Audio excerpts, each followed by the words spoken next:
The second method, if you don't have no ultrasound or if you don't know how to perform fine needle aspiration, is to do a prostatic massage. How many of you are doing it from time to time? So, Maria, what do you think about prostatic massage? Do you think it's an easy technique or?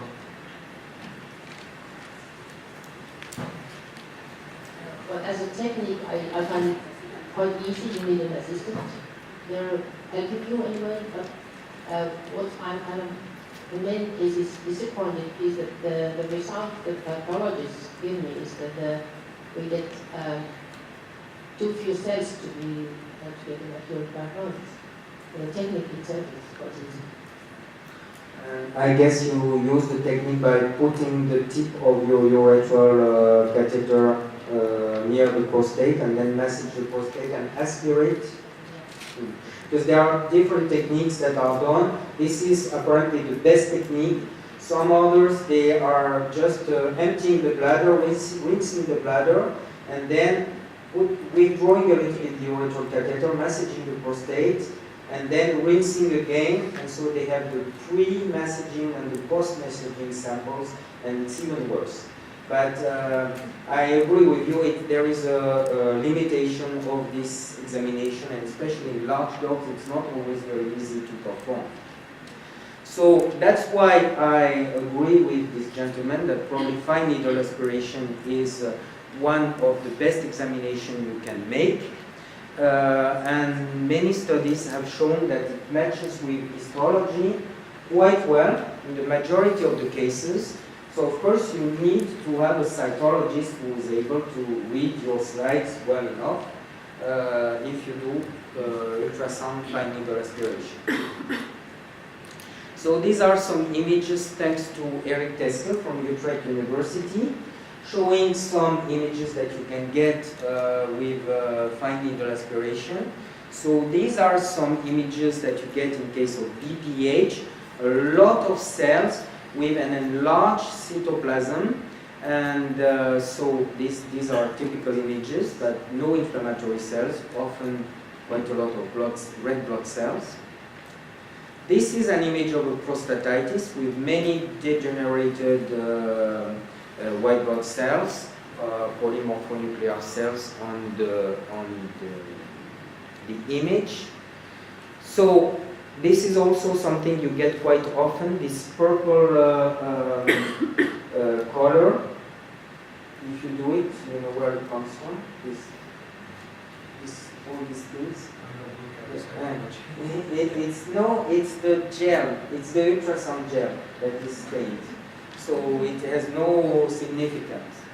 And you can also see some carcinomas. You can get some figures of mitosis and some figures of cancer. So I'm not a good psychologist, so I'm not going to detail this very much.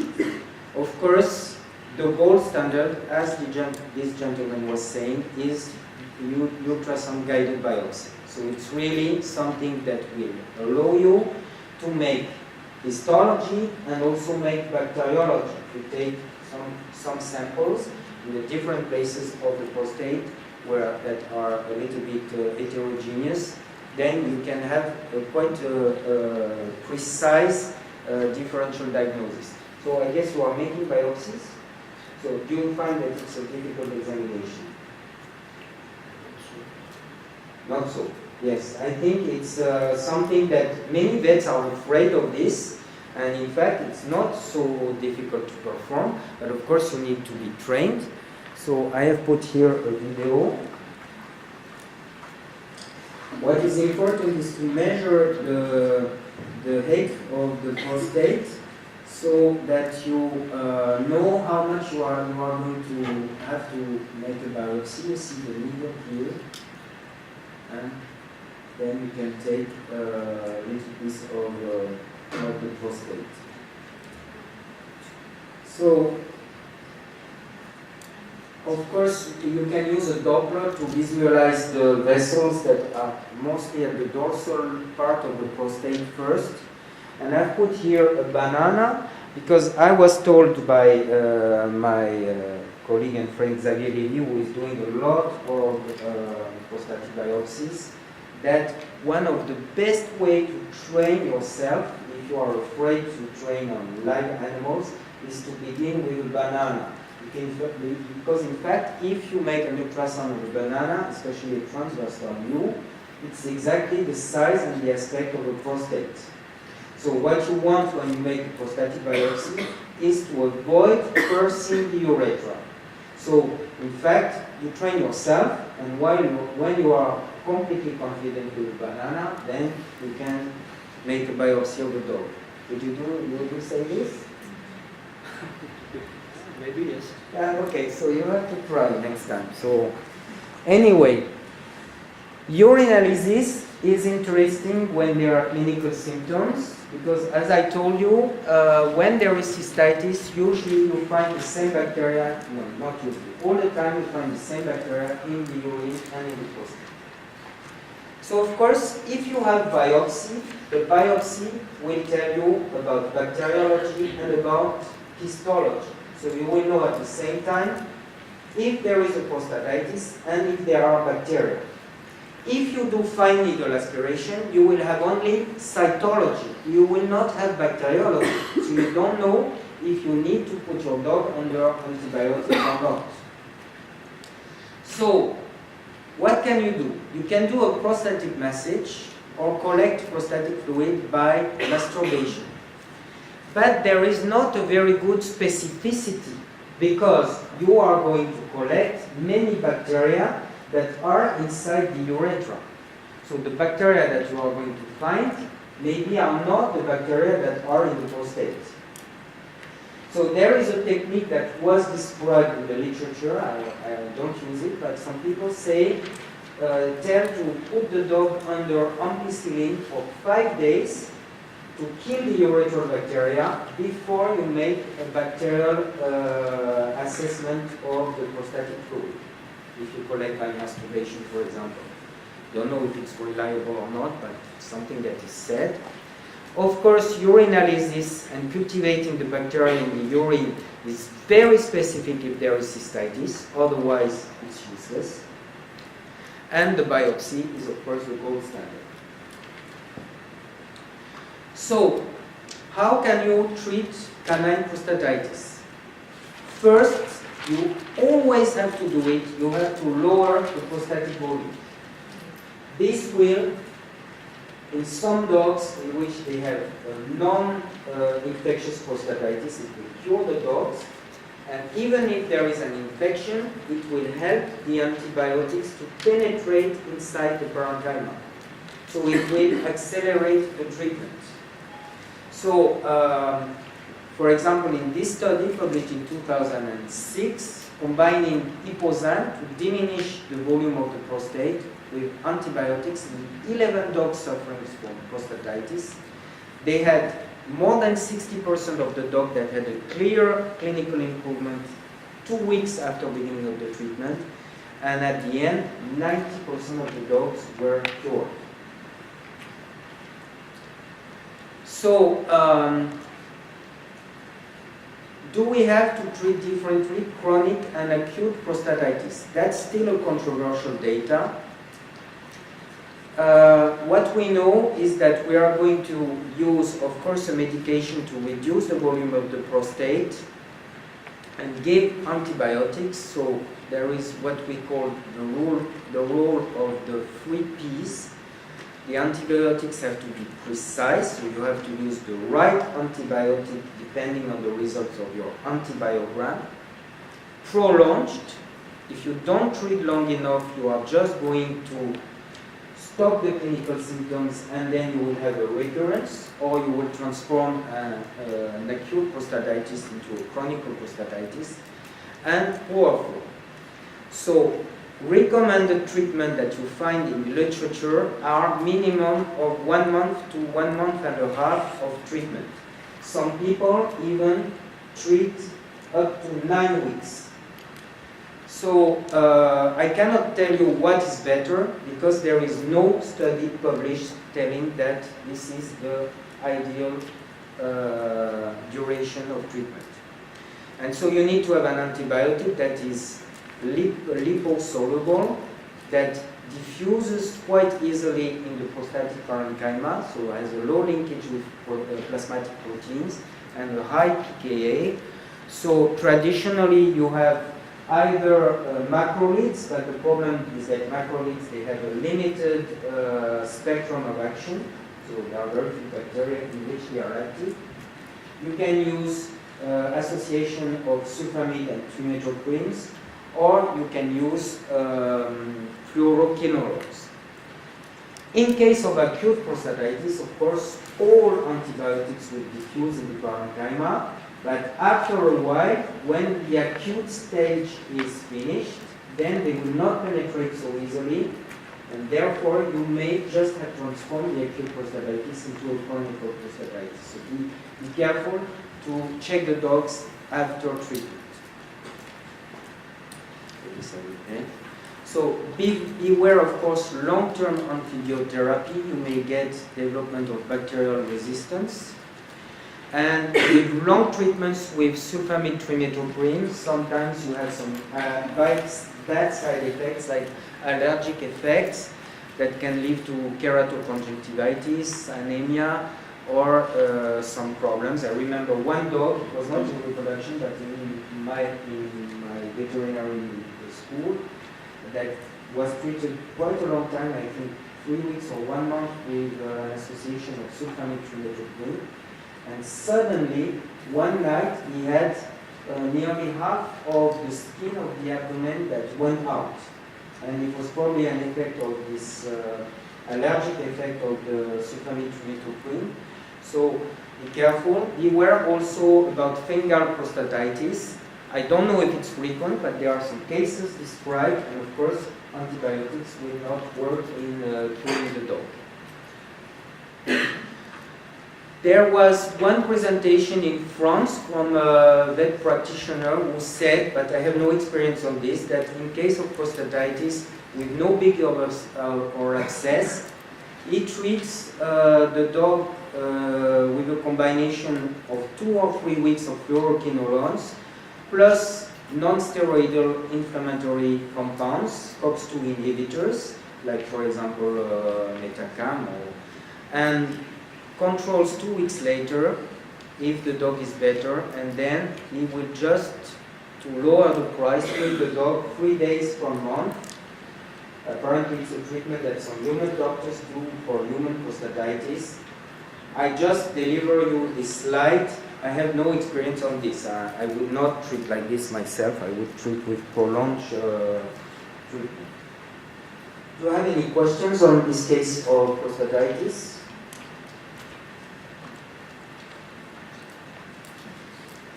Any questions or comments? If you disagree with some of the things I said, you can say, because as I say, it's interactive, and these are topics in which there are very few publications, so it's still a little bit controversial, of course.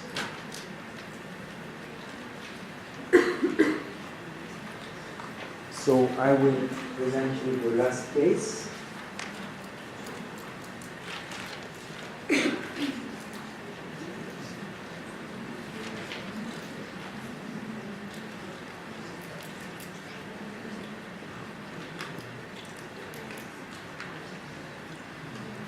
So it was a German Shepherd, a black German Shepherd. These are often working dogs, but they are recognized by the FCI. And he was called Ludwig. He came in consultation for infertility problem. He had mated quite a lot of bitches, and the last 4 bitches were not pregnant. So of course the owner was a bit anxious. So this is the real photo from this dog. We got hematospermia in the prostatic fraction, and on the epididymal fraction, on the sperm-rich fraction, we've got many sperm, but none of them were motile. They were all immotile. So of course we suspected very much a prostatic problem. the trunk weight of the patient was not very indicative. So we decided to do an ultrasound of the prostate. That's the prostate of this dog. So what do you think? Is it normal? No. There are some cavities inside the prostate. So that's the transversal view. This is the urethra, and you have two big cavities inside the prostate. It's not so frequent, and big prostatic cavities, it's not something that you find every day. There are some cases. So, what would you do in this dog? What can it be first? A cyst? Abscess. Can you make the difference with the ultrasound view? Not like this, but if you have some comparison, then the abscess are usually the liquid is not clear. But it's...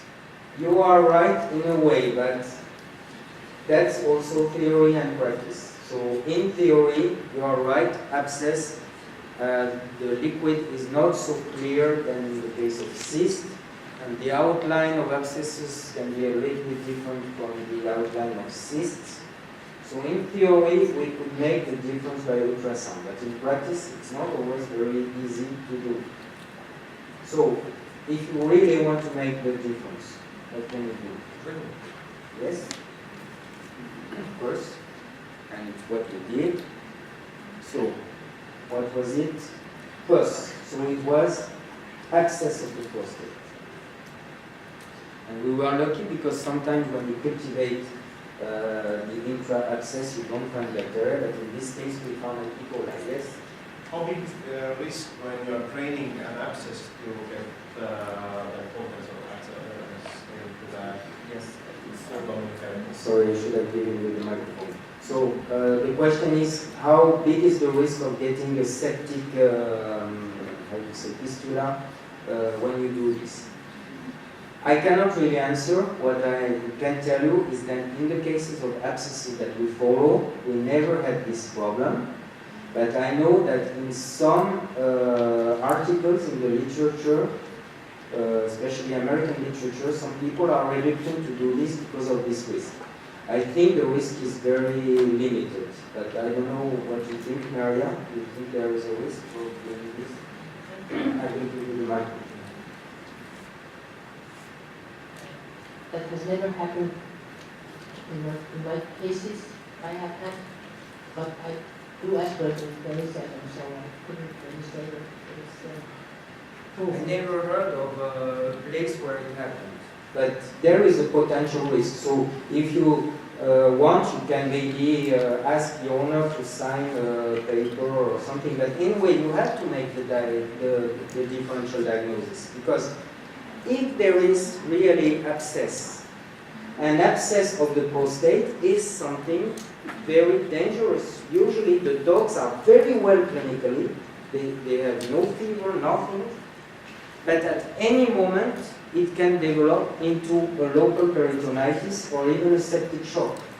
So in fact, if you don't treat a prostatic abscess, you will be responsible, really, because it's a disease that is quite dangerous. So, the problems of these dogs is that the owner would like to have more puppies. It's a reproductive dogs, so avoid surgical castration if possible. And we have just done one ultrasound drainage, trying to empty as much as possible what we found inside. Will it be enough? So what do you think of all this? Do you think it would be enough? No. So first, what will you do? You will put the dog under antibiotics, I guess, at least. Second thing, what would you do?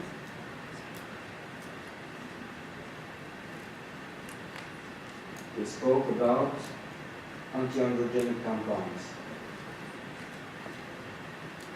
You have to diminish the volume of the prostate. If the owner doesn't want to castrate the dog, okay, but you have to lower the volume of the prostate. It's exactly the same as prostatitis. You have to lower the volume to facilitate the penetration of antibiotics into the prostatic parenchyma. So, a word on prostatic cavities. They can be cyst or abscess. So you always have to reduce the prostatic volume, either with surgical castration or medical treatment. The Pozan is ideal. So, in case of cavities that do not create symptoms, you can try only reduction of the prostatic volume, especially if the cavities are small, less than 1 centimeter, and if they are not abscesses, of course. So in little cysts, less than 1 centimeter, very often you put the dog under Ipozan and they will disappear by themselves. And of course, if after 4 to 6 weeks there is no reduction, then maybe you can try another treatment, maybe try some antibiotics or anti-inflammatory compounds. So if the cavities are bigger than 1 centimeter in diameter, most of the authors recommend to begin a specific treatment immediately. And of course, especially if they are abscesses. So how can you treat them? In the past, the gold standard was surgery. In big cavities, it was recommended to practice this surgery, which is called omentalization of the prostate. So I don't know, how many of you have practiced this already? Have you done? So it's not a very difficult surgery to make. In fact, you have to localize the prostate and then to open it and to empty the cyst or the abscess, to rinse them, of course on a very aseptic way of doing this, and then you are going to put the omentum inside the prostate, around the urethra, and the omentum will serve as a natural drain for the cavities. In fact, the problem is that after this surgery, there is very often reappearance of the problem. So often you have to reoperate the dog a second time, sometimes a third time.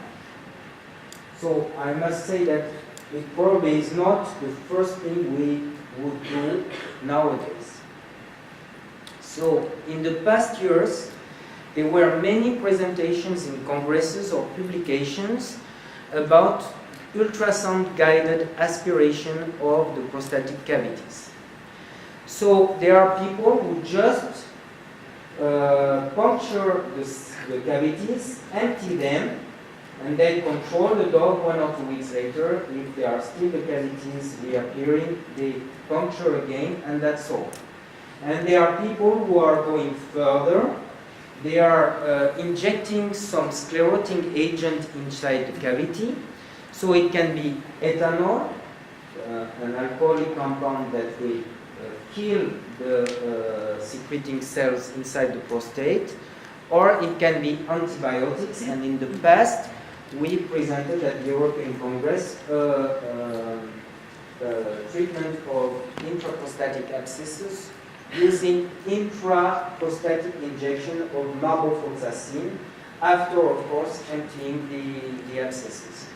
There is a publication in Japan in which they had very good success in injecting inside the cavity tea tree oil, which is a very inexpensive compound, but I don't know if it's very easy to find in European countries.